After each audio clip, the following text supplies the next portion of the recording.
est-ce que vous êtes sur un siège éjectable ou vous êtes qui, vous? Est-ce que vous pensez que quelqu'un veut votre peau? À quoi vous servez, en fait? La scène se déroule mercredi matin à l'Élysée. Et le coup de com' cette semaine, c'est le point presse de Stéphane Le Foll, le porte-parole du gouvernement, juste après le Conseil des ministres. Conseil sous haute tension. La débâcle au départemental a ravivé les divisions et chahute la présidence Hollande. Les écolos, les frondeurs et depuis la veille, Martine Aubry dénonce le statu quo. Du coup, mercredi, les journalistes ne parlent que de ça. Est-ce que l'exécutif va donner en quelque sorte des gages aux frondeurs de quoi satisfaire une partie de cette majorité divisée, satisfaire notamment les proches de Martine Aubry? Depuis quelques heures, une information donnée par RTL circule. Hollande aurait accédé à une requête de Martine Aubry. François Hollande aurait accepté que quelques milliards du pacte de responsabilité n'aillent plus vers les entreprises mais vers la consommation. Autant dire que le point presse post-conseil des ministres de Stéphane Le Foll est attendu. La salle est comble. À part les caméras officielles, nous sommes les seuls autorisés à tourner les coulisses. Et le porte-parole arrive, comme à son habitude, à pied, entouré de son équipe de conseillers.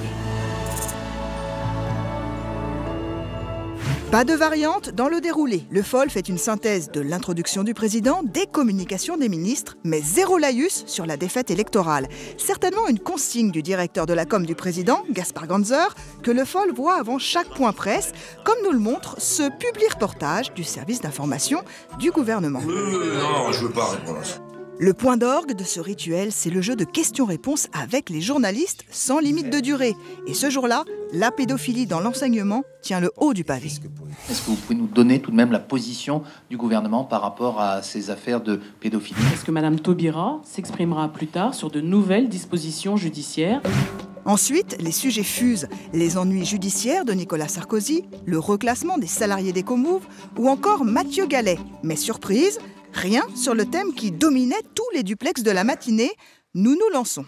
La presse titre en disant « Hollande cède à Aubry ». Selon RTL, le président lui aurait fait une promesse. Est-ce que vous pouvez nous en dire plus? Je ne sais pas quelle est la presse que vous évoquez. Le Figaro. Ah, bon, très bien. Je comprends mieux alors, parce que j'étais surpris. J'ai regardé un peu la presse ce matin, j'ai pas vu de titre qui faisait référence à ça. Le président ne lui a pas promis de réorienter plusieurs milliards du pacte de responsabilité mais vers... écoutez, non, pas du tout.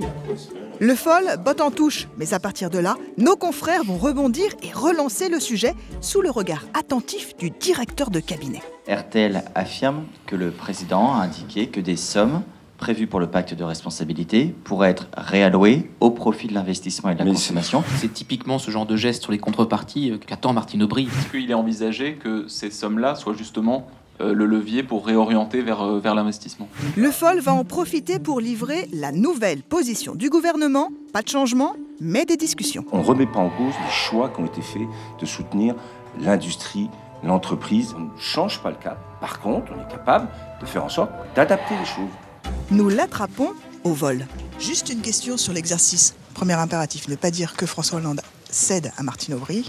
C'est faux. Qu'est-ce que je vous dis d'autre? Je l'ai dit, non seulement l'information de RTL est fausse, et deuxièmement, cette idée qui consisterait à dire qu'on réoriente, c'est faux. Donc je ne peux pas dire autre chose. Donc je ne suis pas gêné pour répondre. Vous en avez parlé ça avec Gaspard Ganzer juste avant de venir ici? On parle de plein de sujets, il y en avait bien d'autres.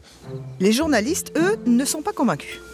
L'exercice auquel on a assisté là, c'est ça, c'est l'équilibrisme qui consiste à dire on fait des gestes, on va rassembler la gauche, mais on ne le fait pas ni pour les Verts ni pour Martine Aubry. Donc l'équation elle est à peu près intenable. Dans les médias, les télés ont repris l'image symbolique de la sortie groupée du Conseil des ministres, mais sans être dupe. Le décodage est simple, l'exécutif fait bloc autour de Manuel Valls. Dans la presse, Martine Aubry domine et l'information de la promesse de François Hollande persiste. Moralité, en communication politique, si le démenti n'est pas argumenté, il perd toute son efficacité.